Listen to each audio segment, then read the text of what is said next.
in the spirit of trying to get back on track time-wise, I want to go to the next slide and introduce our next speaker, Laura Hanen from the National Association of Counties and Cities, National Association of Health Officials in Counties and Cities. So, Laura, want to welcome you today along with Michael Kilkenny from Cabell-Huntington Health Department. So, Laura, get off. Great. Thank you, Karina and Rich. I want to thank you, as well as others in the HHS Office of HIV, AIDS, and Infectious Disease Policy for inviting NACCHO to be a part of this important and timely webinar. Next slide, please. Next slide. Great. So, as the first line of defense in protecting community health, local health departments, in collaboration with their community and state partners, are leading the charge to curb the opioid epidemic. In this pictured issue of NACCHO Exchange, which is one of our regular publications, we highlighted the many ways local health departments are responding to this crisis, from monitoring and surveillance to primary prevention and linkage to care and treatment, policy initiatives, among others. Of particular relevance to the topic of this webinar is an article that discusses lessons learned from the experience in Scott County, which you just heard about, and ways in which local health departments are responding to similar vulnerabilities in their communities due to increases in injection drug use and rising rates of infectious diseases. NACCHO is working in a number of ways, which I will highlight on the next slide, to increase awareness of and to support local health departments respond to the infectious disease consequences of the opioid crisis. Local health departments are key implementers of comprehensive approaches to addressing the opioid epidemic and infectious disease public health infrastructure, and expertise is an important yet under-recognized resource in our response to the opioid epidemic. Local health departments have a long history of addressing hepatitis, HIV, and the prevention, care, and treatment needs of persons who inject drugs and are critical to the scale-up of comprehensive harm reduction services for this population. NACCHO is committed to assisting local health departments and their communities find, develop, and scale up comprehensive solutions to the opioid crisis and its hidden casualties. Next slide, please. So this slide highlights examples of NACCHO's response to the opioid crisis and infectious diseases. Across many of these initiatives, we are providing support for on-the-ground work by local health departments to develop solutions to this complex and multidimensional epidemic.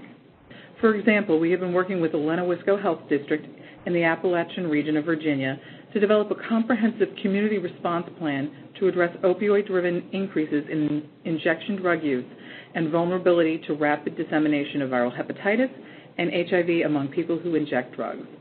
This work is a direct response to the findings of CDC's vulnerability assessment that Rich talked about earlier.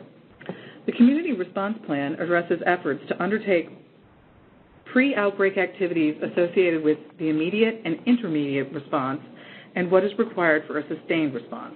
It provides a valuable roadmap for jurisdictions to think about what they can do now to prevent an outbreak and how they will respond in the case of an outbreak.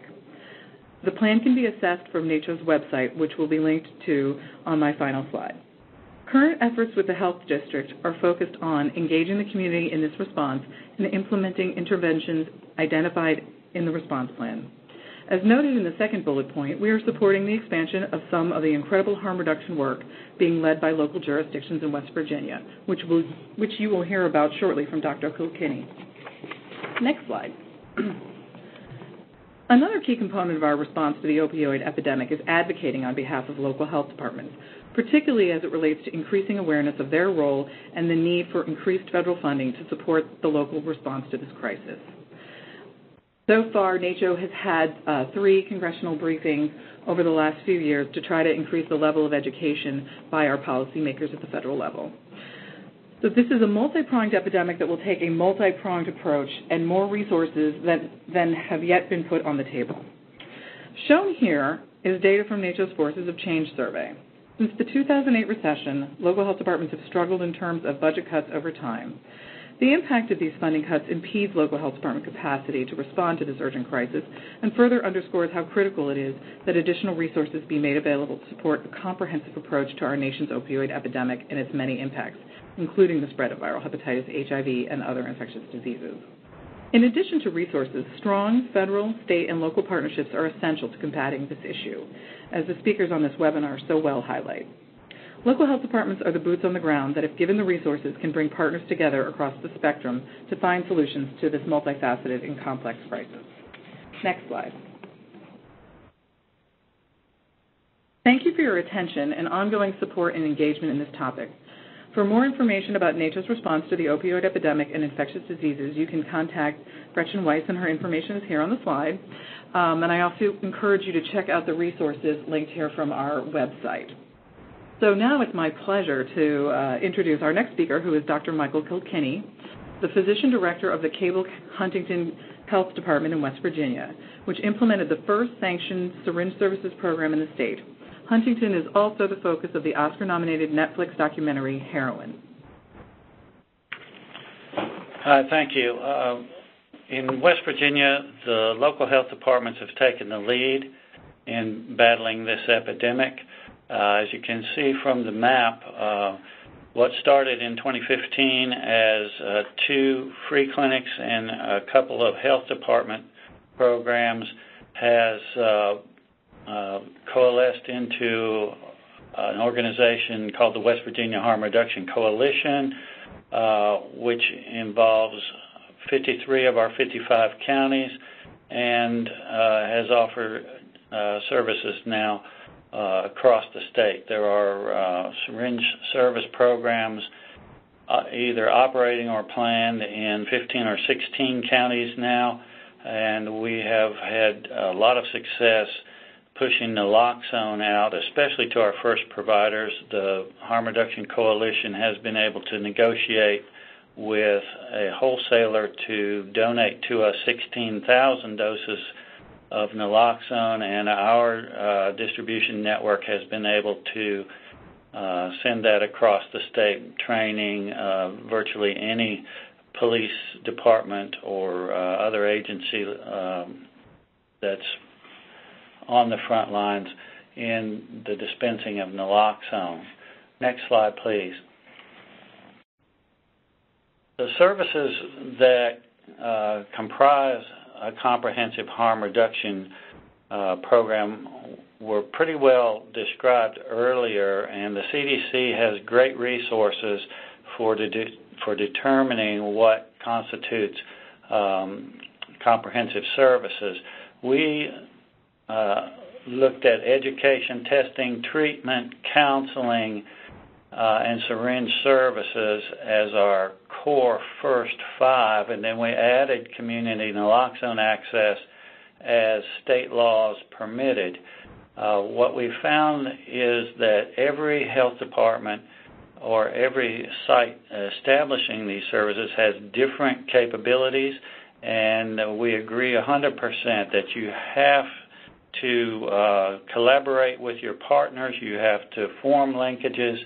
If you can't provide a certain service, link to somebody who does provide it.